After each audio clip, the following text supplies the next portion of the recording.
আমার বাড়ি থেকে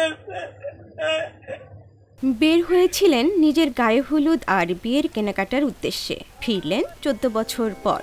ফেনীর সোনাগাজী উপজেলার মুস্তাফিজুর রহমান খোকার সন্ধানে থানায় জিডি সহ গণমাধ্যমেও দেয়া হয়েছিল নিখোঁজ সংবাদ, তবুও খোঁজ মেলেনি তার। অবশেষে রাঙামাটি জেলার তবলছড়ি এলাকা থেকে তার সন্ধান পাওয়া যায়। 30 মে পরিবারের লোকজন গিয়ে আগের ছবিসহ বিভিন্ন প্রমাণাদি দেখিয়ে বাড়িতে নিয়ে আসেন 40 বছর বয়সী খোকাকে।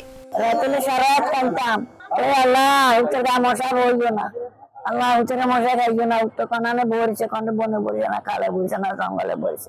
আর নেবার রেখে দেওয়া তারা আল্লাহ আরো তার বুকে আনিছে, আল্লাহ আর বুক দোয়া রাখে। মুস্তাফিজুর রহমান খোকা সোনাগাজী উপজেলার মতিগঞ্জ ইউনিয়নের পালগিরি গ্রামের জালাল মেম্বার বাড়ির মৃত আব্দুর রাজ্জাকের ছেলে। খোকার বাড়িতে গিয়ে দেখা যায় দীর্ঘদিন পর খোকাকে ফেরত পেয়ে খুশি স্বজনেরা। তবে পরিবারের সদস্যদের কাউকে চিনতে পারছেন না তিনি। স্বজনদের কথায় আস্থা রেখে মানিয়ে চলার চেষ্টা করছেন। তোমার বাড়ি কোথায়? আমি বলি কোন জায়গায় হবে, আবার অনেক সময় বলি জানি না।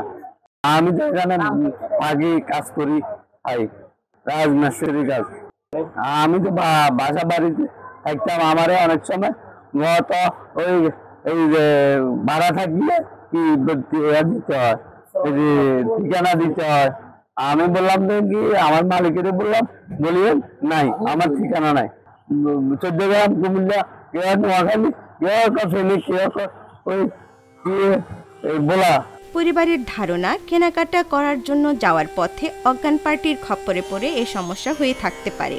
স্বজনেরা জানান 2010 সালে বিয়ের ঠিক 2 দিন আগে নিখোঁজ হন তিনি। এরপর নানাভাবে খোঁজাখুঁজি করেও সন্ধান পাওয়া যায়নি তার। থানায় নিখোঁজ ডায়েরি করা হয়, বিভিন্ন গণমাধ্যমে বিজ্ঞাপন দেওয়া হয়। এমনকি যে নারীর সঙ্গে তার বিয়ে হওয়ার কথা ছিল তিনিও প্রায় 3 মাস অপেক্ষা করেছেন।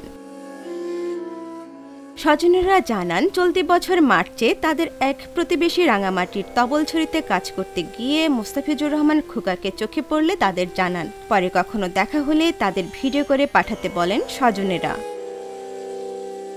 এরপর 25শে মে স্থানীয় একটি চায়ের দোকানে খোকাকে আবার চোখে পড়ে ওই ব্যক্তির। পরে সেখান থেকে তিনি ভিডিও করে তাদের পাঠান। ওই ভিডিও দেখে খোকার মা, ভাই বোনেরা খোকাকে শনাক্ত করেন। পরে তাকে আনতে যান।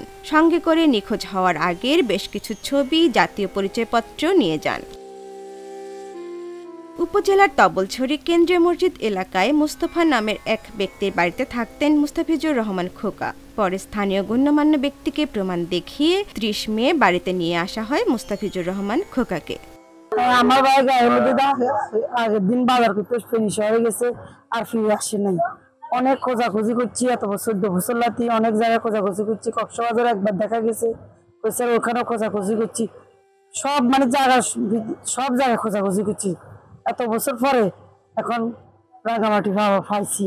আমার বাইরে একজন কইছি দেখছে, খোঁজ করছে, ভিডিও কল দিছে, দেখি চিনছি, চিনি যাই।